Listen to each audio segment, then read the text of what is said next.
Caldwell today, and I'm so excited to talk to Miss Irwin, who has been here a record 45 years. Thank you for meeting with me. We're just going to start off with 45 years. Long time. And now retiring or retired. Right. Mm-hmm. So if someone was to say, do you remember that first class that you had? And did you imagine ever 45 years later? No, I didn't. I didn't know that I would last that long. I walked into a kindergarten class, 1980, and those little babies, and I just started and just never knew. And I bet you see some of them today. Oh, yes. So locally, you probably can't go to Publix or... Right now I'm teaching I was teaching kids. So I would, the parent, because Alberdale is such a good community, family community, that I was teaching kids. And I bet the stories that you're prepared for the kids, that's amazing. Yeah. I taught kindergarten. I didn't do it nearly, I think 2 years was my limit. So how long were you in kindergarten? I did 2 years of kindergarten, and then we lost that unit, so I went to third, and then I went to second, and then I went to first. So those first 5 years I jumped around a little bit, and then I actually had a choice and moved into second grade because that was my favorite. And then I spent 9 years in second grade. I love second grade because they're old enough to be self-sufficient. Right. The pressure's on, but not nearly what it is when they get into, when they move up into third. So that's a great grade for kids. So tell me, 45 years, what kept you at the same school for 45 years? Well, one, I knew this is where God wanted me to be. That's just where I wanted to be. I was always felt good here. I've always enjoyed the staff, the faculty. My administration's always been supportive, and we're very family oriented, but it's all about the kids. I just loved the kids here, and there was really no reason to go anywhere else. About that 30-year mark, I thought, well, maybe I should go do something different. So I interviewed at Stanball because I thought that would be a good jump. Well, I didn't get the job, but I didn't want to leave anyway. So it just worked out. To me, that was just another God thing to keep me here. That was just a sign that we needed you at the elementary level. Right, I just wanted to stay. We could go for hours on what has changed. Oh, yes. In education since 1980. Yes. And all of the administrators and people you've seen, move through. Talk a little bit about what's changed and what stayed the same. Well, one, just on the teacher side of it, we used to put our lesson plans in these little on this one book with the little squares, and you just wrote page 20, science, whatever, or reading or whatever. So the lesson plans and the standards and the strategies, benchmarks have all changed. That's always become, that testing has become a lot more accountability and all that. And I don't think it's the testing that really bothers the teachers. It's just they wish they could just teach. And I think that's been really hard, that I've seen a big change, that they just, we've got some really great teachers. And it's just be good for them to teach. That's one thing, and I think we've said it for years, that the creativity, I remember my creative elementary teachers. Right. And unfortunately, I think we've seen some of that creativity stifled when it's so measured. And I don't want to be negative because, we have to raise the standard and we have to expect more. But I really wish the teachers had a little more leeway in what they could teach, or how they could teach, We're on one-on-one devices. Mm-hmm. Could you ever imagine? Oh, man, no, never now. And see that, moving into the library when I did, we were still with encyclopedias and card catalog, where you had to go through, pull the little drawer out and find the card catalog, and then transitioned into, barcodes on the back of the books, and, computers in the classroom, and just the dictionaries and encyclopedias just phased out. Is there any time or you want to share about what it meant to introduce books to kids, especially the young kids? Well, one of my favorite things to do is story time with especially the little ones, but the older ones, even the fifth graders, really enjoy that storybook. And just to, I know I found out just from my way is I'm not really into voices. I can't keep remembering the voices, because a lot of storytellers uses different voices, but I'm real animated about the books, and I'll get real loud and I'll just go on. And I just to see them loving that book, or they'll come up to me 2 or 3 weeks later. Do you remember that book you read about about the dog that needed a home or something? So just that they've caught the love is what I've really tried to get them going. And it's been hard, especially with the older kids, because they don't want to read those chapter books. Right. They want some quick, they want those AR points. They want those AR points, and they want them really, really fast. So I've really tried to turn them on to maybe trying to get into a little bit of some chapter books. And I'll even tell them, read the first 2 chapters. And if you don't like it, turn it back in. Oh, I love that advice. Just see if it captures your attention. Read a couple of chapters, or they'll get intimidated by the size of the book.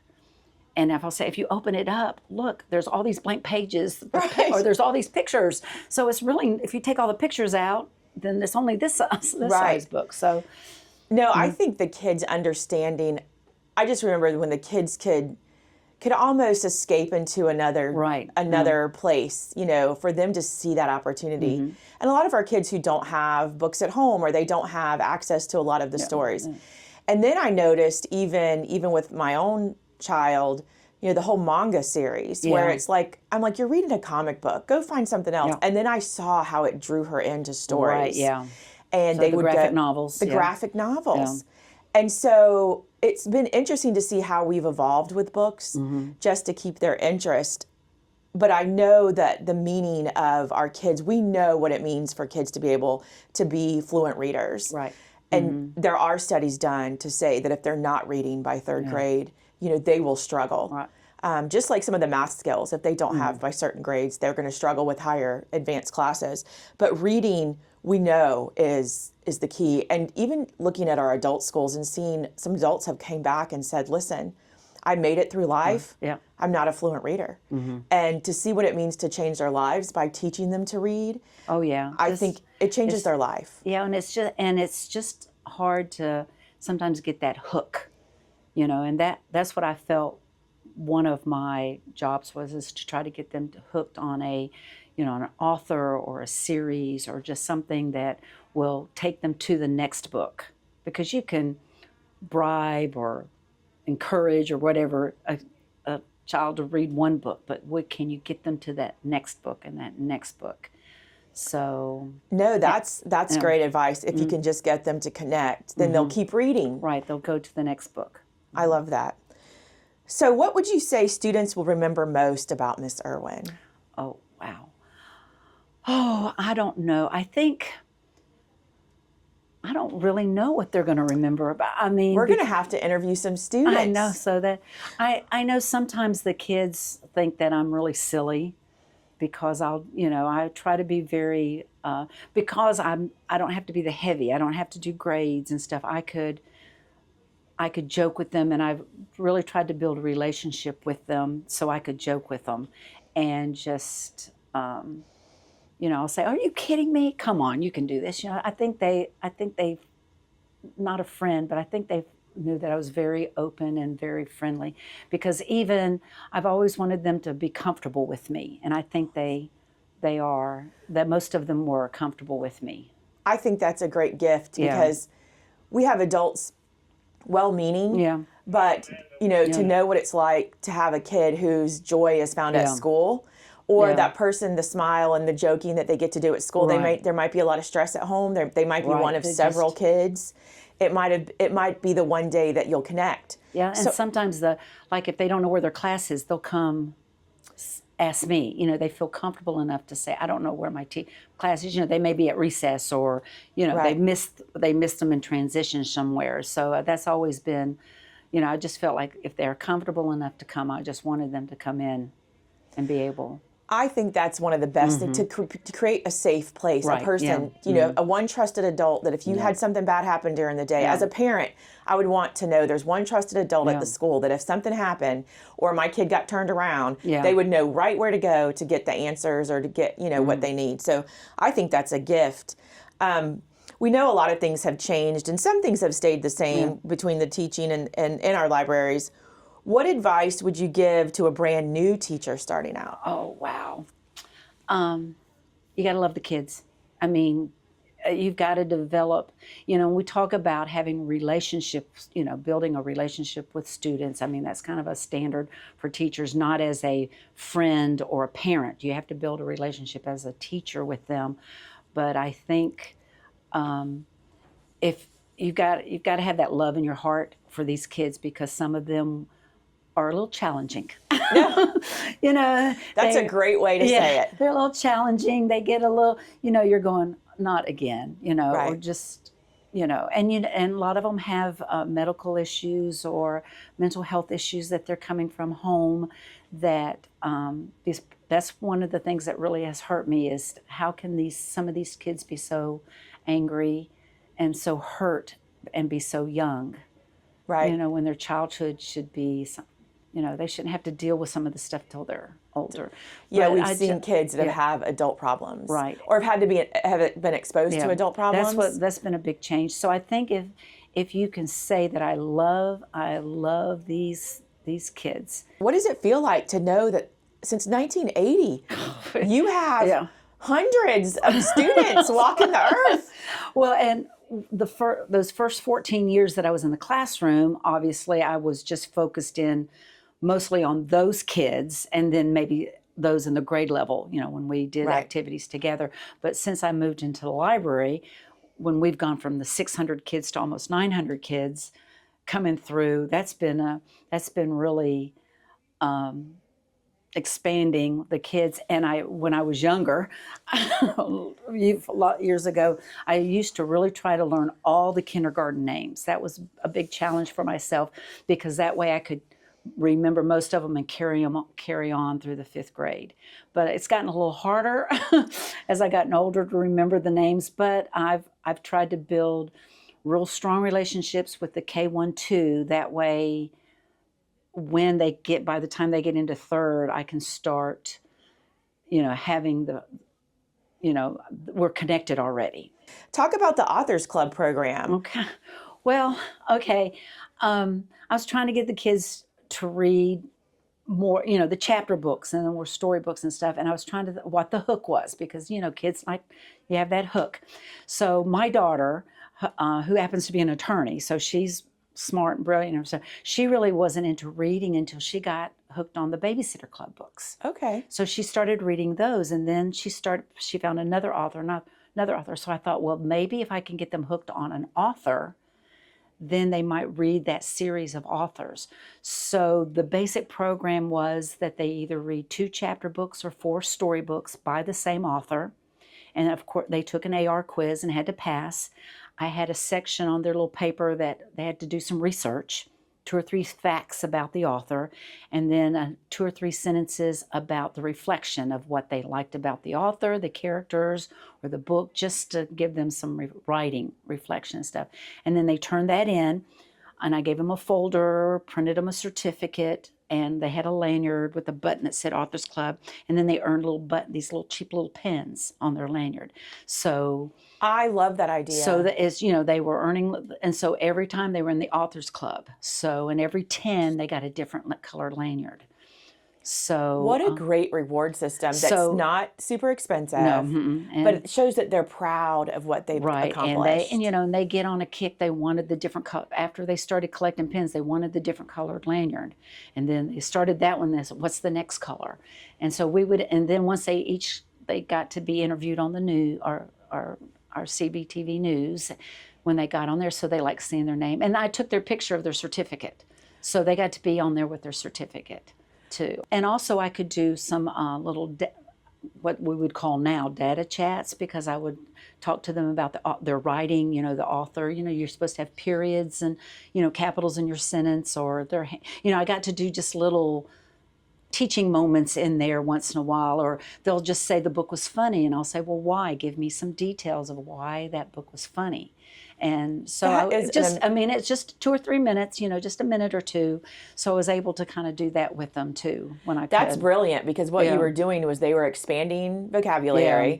They were picking up the lessons in writing without having any idea that that's what they were doing. So it just kind of blossomed in this really successful program here. So I've had a couple of students get up to that 50 authors, so they've worked really hard. Or they got a late start, and so I'll say, well, next year just start at the beginning of the year, so you can get further ahead. So you created that peer competition. Yeah. Oh yeah. When one got it, that was. But it was all just about the reading and stuff. So listen, readers, and we know in their studies, even with that standardized testing, it's so much reading that if you're a strong reader, you're automatically have an advantage in those tests. Yeah.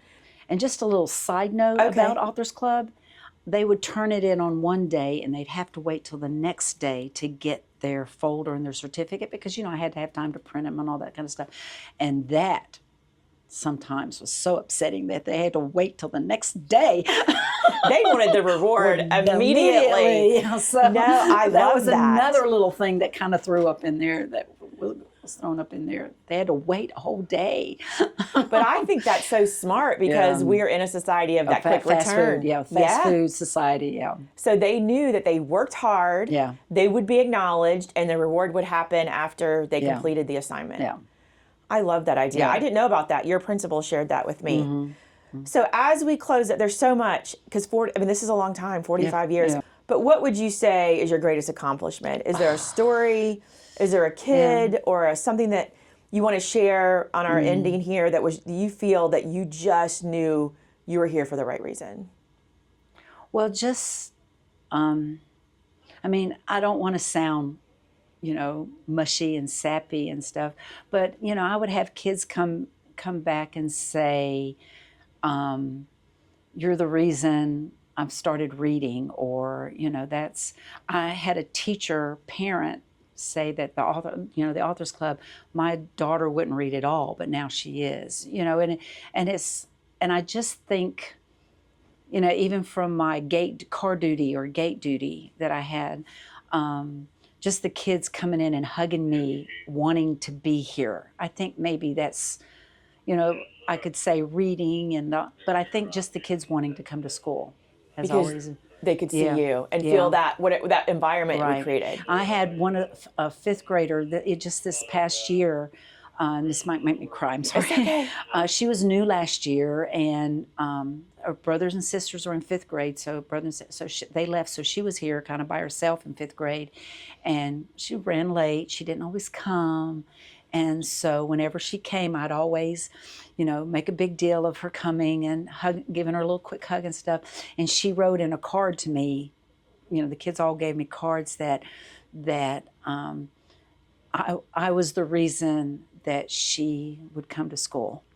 That was in her words, that she me seeing her at the gate made her want to come. And I just... No, I will be emotional with you, because so many kids need that. They just that coming in and stuff. And so just wanting them to be here, because that's where my love is. If they're not here, they can't learn anything. That's true. And if they're not here, then they can't be inspired to do great things. Yeah. And so we appreciate you. I know the school appreciates you. I know the city of Auburndale thinks you're a treasure. As much as that goes on, that has nothing to do with that feeling that you give kids of safety and of love. Yeah. Doing that, I think their academic performance and just their success in life is based on the teachers that spend that time. Yeah. So we thank you for all you've done. I can't wait to hear about how you spend your retirement. We would love to see you back just to talk to kids or inspire our teachers, because it's hard. This is how hard it is. Oh, yes. I wouldn't have made it the 45 years if that wasn't what God had put in my heart to, I knew from 5th, 6th grade that I wanted to be a teacher. And, and I was involved in my church with the children's church and stuff, but I knew that I wanted to be a teacher, and that never changed. Sometimes your career changes, but to keep me here, it was because I knew this is where I needed to be. And to be a teacher. Yeah, to be a teacher. Well, thank you so much for spending time with me today. Mr. Irwin to Misa Irwin. I'll learn how to say that now. It's an odd name. It's okay. I love it. I love the story behind it. Well, and one other thing, too, is for 27 of those years, I was a Miss Lee here. Right. Because I did remarry. So a lot of that beginning might know me as Miss Lee. This is the former Miss Lee, Miss Irwin. Yeah. And if you were at Caldwell, yeah, anytime between 1980 and now, yeah, you were lucky enough to have her.